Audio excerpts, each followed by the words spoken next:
Hello friends, ಸೋಮವಾರದಲ್ಲಿ ಏನಾಗುತ್ತೆ ಅಂತ ಹೇಳಿ ಒಂದು ವಿಡಿಯೋ ನೋಡೋಣ. ಅದಕ್ಕೆ ಮುಂಚೆ ವಿಡಿಯೋ ಇಷ್ಟ ಆಯಿತು ಅಂದರೆ ಸಬ್ಸ್ಕ್ರೈಬ್ ಮಾಡ್ಕೊಳ್ಳಿ. ಹಾಗೆ ವಿಡಿಯೋಗೊಂದು ತಪ್ಪದೆ ಲೈಕ್ ಕೊಡಿ.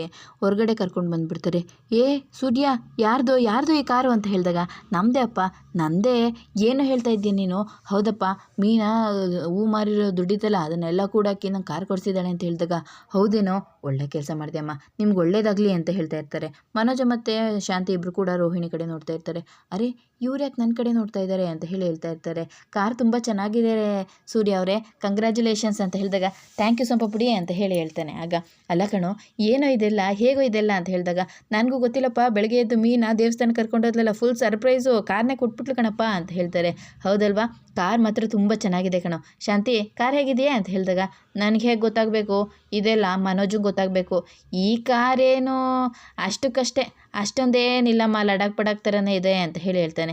ಹೌದೌದಪ್ಪ, ಲಡಾಕ್ ಪಡಾಕ್ ಥರನೇ ಇದೆ, ನಿನ್ನ ಥರ ತೊಗೊಳೋದಕ್ಕೆ ಬರೋದಿಲ್ಲ. ಅದು ಸರಿ, ಎಷ್ಟು ಕೊಟ್ರಿ ಕಾರಿಗೆ ಅಂತ ಹೇಳಿ ಶಾಂತಿ ಕೇಳ್ತಾಳೆ. ಒಂದು 10 ಲಕ್ಷ. ಏನು, 10 ಲಕ್ಷನಾ? ಹೂ ಮಾರಿರೋ ದುಡ್ಡಲ್ಲಿ 10 ಲಕ್ಷ ಬರುತ್ತಾ ಅಂತ ಹೇಳಿದಾಗ, ಈ ಕಾರಿಗೆಲ್ಲ 10 ಲಕ್ಷ ಎಲ್ಲಮ್ಮ ಕೊಡ್ತಾರೆ? ಶೋರೂಮ್ ಗಾಡಿ ಆದರೆ 10 ಲಕ್ಷ ಕೊಡ್ಬೋದು, ಇದಕ್ಕೇನಿದ್ರು ಒಂದು 3-3.5 ಲಕ್ಷ ಅಷ್ಟೇ ಅಂತ ಹೇಳಿದಾಗ, ಹೌದೌದು, ನಮ್ಮಂಥ ಹೂ ಮಾರಿರೋರೆಲ್ಲ 3-3.5 ಲಕ್ಷ ಕೊಟ್ಟೆ ಕಾರ್ ತಗೊಳ್ಳೋದು. ಆದರೆ ನೀವು ಮಲೇಷ್ಯಾ ಮಾವ ಬಂದು ಮಲೇಷ್ಯಾ ಹೆಂಡತಿ ಕೈಯಲ್ಲಿ ದುಡ್ಡು ಕೊಟ್ಟಾಗ 3 ಕೋಟಿ ಕಾರ್ ತಗೋತೀಯ ಅಲ್ವಾ ನೀನು ಅಂತ ಹೇಳಿದಾಗ, ಮತ್ತೆ ಇಬ್ಬರು ಕೂಡ ಅವ್ಳ ಮುಖ ನೋಡ್ತಾ ಇರ್ತಾರೆ. ಯಾಕೆ ಯಾವಾಗಲೂ ಇವ್ರು ನನ್ನ ಮುಖನೇ ನೋಡ್ತಾ ಇದ್ದಾರೆ ಅಂತ ಹೇಳಿ ಯೋಚನೆ ಮಾಡ್ತಾ ಇರ್ತಾಳೆ. ನಿಮಗೆ ಒಳ್ಳೇದಾಗ್ಲಮ್ಮ, ಕಾರ್ ತುಂಬ ಚೆನ್ನಾಗಿದೆ ಅಂತ ಹೇಳ್ತಾರೆ. ಅಪ್ಪ, ಇನ್ನೊಂದಿದೆ ಸರ್ಪ್ರೈಸ್, ಬಾರಪ್ಪ ಹಿಂದುಗಡೆ ಅಂತ ಹೇಳಿ ಕರ್ಕೊಂಡು ಬರ್ತಾನೆ. ನೋಡಪ್ಪ, ಅಲ್ಲಿ ಮೀನಾ ಸೂರ್ಯ ಅಂತ ಬರ್ಸಿದ್ದೀನಿ, ತುಂಬ ಚೆನ್ನಾಗಿದೆ ಕಣಪ್ಪ. ಕಷ್ಟ ಕಾಯಬೇಕು ಅಷ್ಟೇ, ಕಷ್ಟಗಳಿಗೂ ಸಾವಿದೆ.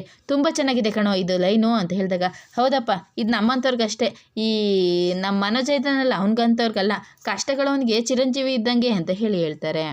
ಎಲ್ಲರೂ ಕೂಡ ನಗ್ತಾ ಇರ್ತಾರೆ. ಅಷ್ಟರಲ್ಲಿ ಸಾರಿ ಅಂತ ಹೇಳಿ ಹೇಳ್ಬಿಟ್ಟು, ಶ್ರುತಿ, ಕಂಗ್ರ್ಯಾಚುಲೇಷನ್ ಸೂರ್ಯ ಅವರೇ ಒನ್ಸ್ ಅಗೇನ್ ಅಂತ ಹೇಳಿದಾಗ, ಥ್ಯಾಂಕ್ಸ್ ಪೌಡ್ರಮ್ಮ, ಥ್ಯಾಂಕ್ಸ್ ರವಿ ಅಂತ ಹೇಳಿ ಹೇಳ್ತಾರೆ. ಆಮೇಲೆ ರಂಗನಾಥ್ ಅವರು, ಬನ್ನಿ ಬಿಸಿಲು ತುಂಬ ಜಾಸ್ತಿ ಇದೆ ಅಂತ ಹೇಳಿ ಕರ್ಕೊಂಡು ಹೋಗ್ತಾರೆ. ರೋಹಿಣಿ ರೂಮಲ್ಲಿ ನಿಂತಿರ್ತಾಳೆ. ಅದಕ್ಕೆ ಶಾಂತಿ ಬರ್ತಾಳೆ. ಅತ್ತೆ, ಬನ್ನಿ ಅತ್ತೆ, ಕೂತ್ಕೊಳ್ಳಿ. ಪಟ್ಟ ಅಂತ ಕೂತ್ಕೊಂಡ್ಬಿಡ್ತಾಳೆ. ಆಗ, ನೋಡಮ್ಮ, ನೋಡ್ದ್ಯಾ ಮೀನನ್ನ ಹೂ ಮಾರಿರೋ ದುಡ್ಡಲ್ಲಿ ಕಾರೇ ಕೊಡಿಸ್ಬಿಟ್ಟಿದ್ದಾಳೆ ಅಂತ ಹೇಳಿದಾಗ, ಹೌದತ್ತೆ ನೋಡಿದೆ.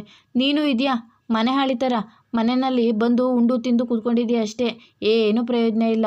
ಅವಳು ಹಾಸ್ಕೊಳ್ಳೋಕ್ಕೆ ಹಾಸಿಗೆ ಹಾಸಿದ್ರೆ ಒತ್ಕೊಳ್ಳೋದಕ್ಕೆ ಇಡೋದಕ್ಕೆ ಜಾಗ ಇಲ್ದೇ ಕೂತಿದ್ಲು. ಇವನು 4ನೇ ಕ್ಲಾಸಲ್ಲಿ 14,000 ಡಿಬಾರಾಗಿದ್ದ.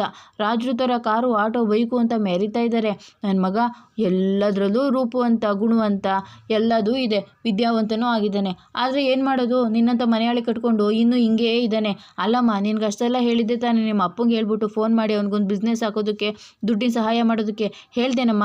ಅದು ಅತ್ತೆ ಅಂತ ಹೇಳಿದಾಗ, ಅಲ್ಲ, ಅದು ಅತ್ತೆ ಗೀತೆ ಅಂತಂದರೆ ನೀನು ನಮ್ಮನೆ ಮಹಾಲಕ್ಷ್ಮಿ ಇದ್ದಂಗೆ.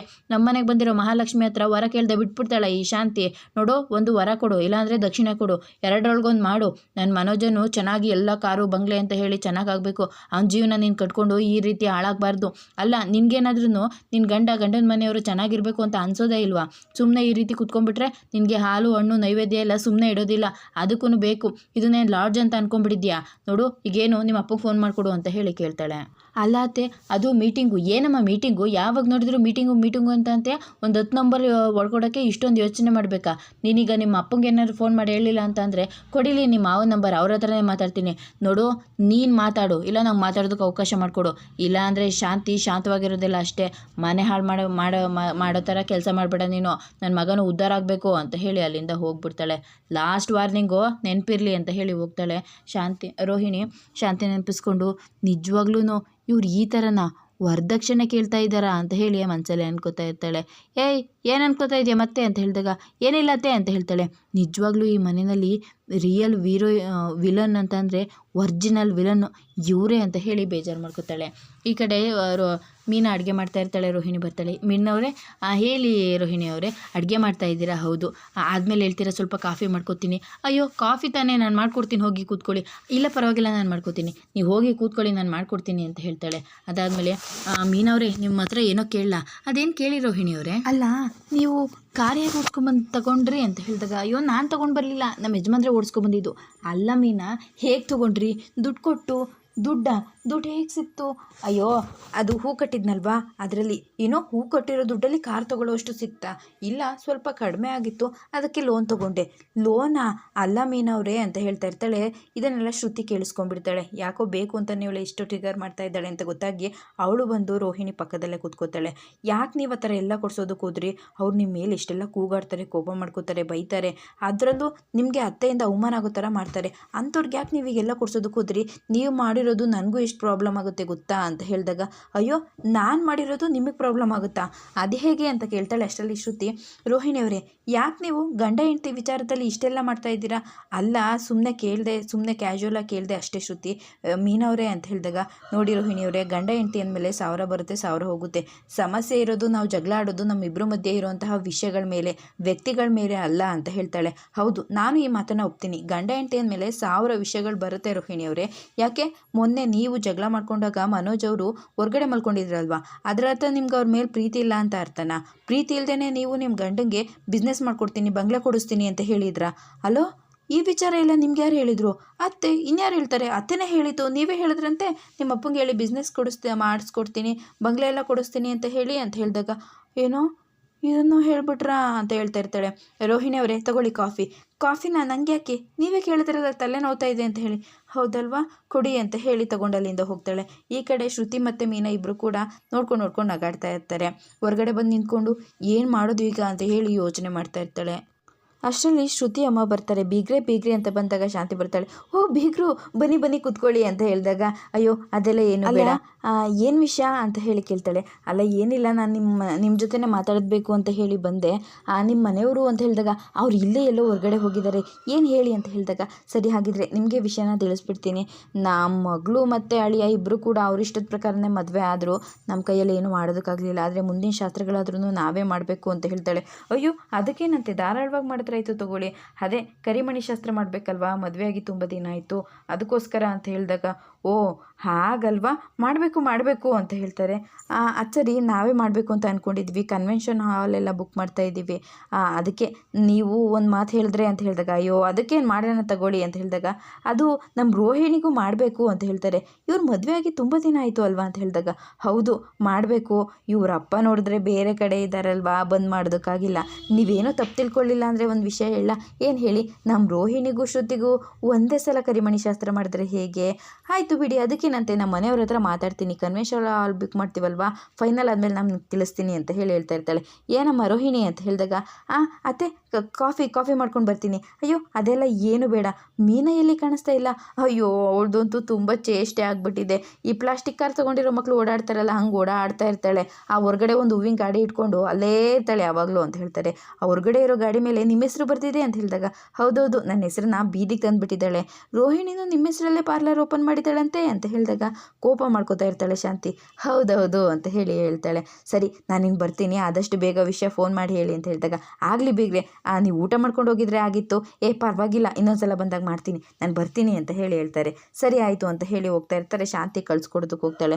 ರೋಹಿಣಿ, ಅಯ್ಯೋ ಇದು ಬೇರೆ ತಲೆ ಮೇಲೆ ಬಂತ, ಇದೆಲ್ಲ ಇವಾಗಲೇ ಬೇಕಾಗಿತ್ತಾ, ನಂಗೆ ಯಾಕೆ ಬೇಕಿತ್ತು ಅಂತ ಹೇಳ್ತಾ ಇರ್ತಾಳೆ. ಹಾಗೆ ಒಳಗಡೆ ಹೋಗ್ತಾ ಇರ್ತಾಳೆ. ಅಷ್ಟರಲ್ಲಿ ಶಾಂತಿ ಬಂದು, ನಿಂತ್ಕೊಳ್ಳೆ ಅಂತ ಹೇಳ್ತಾಳೆ. ಅತ್ತೆ ಏನತ್ತೆ ಅಂತ ಹೇಳಿದಾಗ, ಏನತ್ತೆ ಏನು ಗೊತ್ತೇ ಇಲ್ಲ ಅನ್ನೋ ಥರ ಕೇಳಿಸ್ತಾ ಇದ್ದಾಳೆ.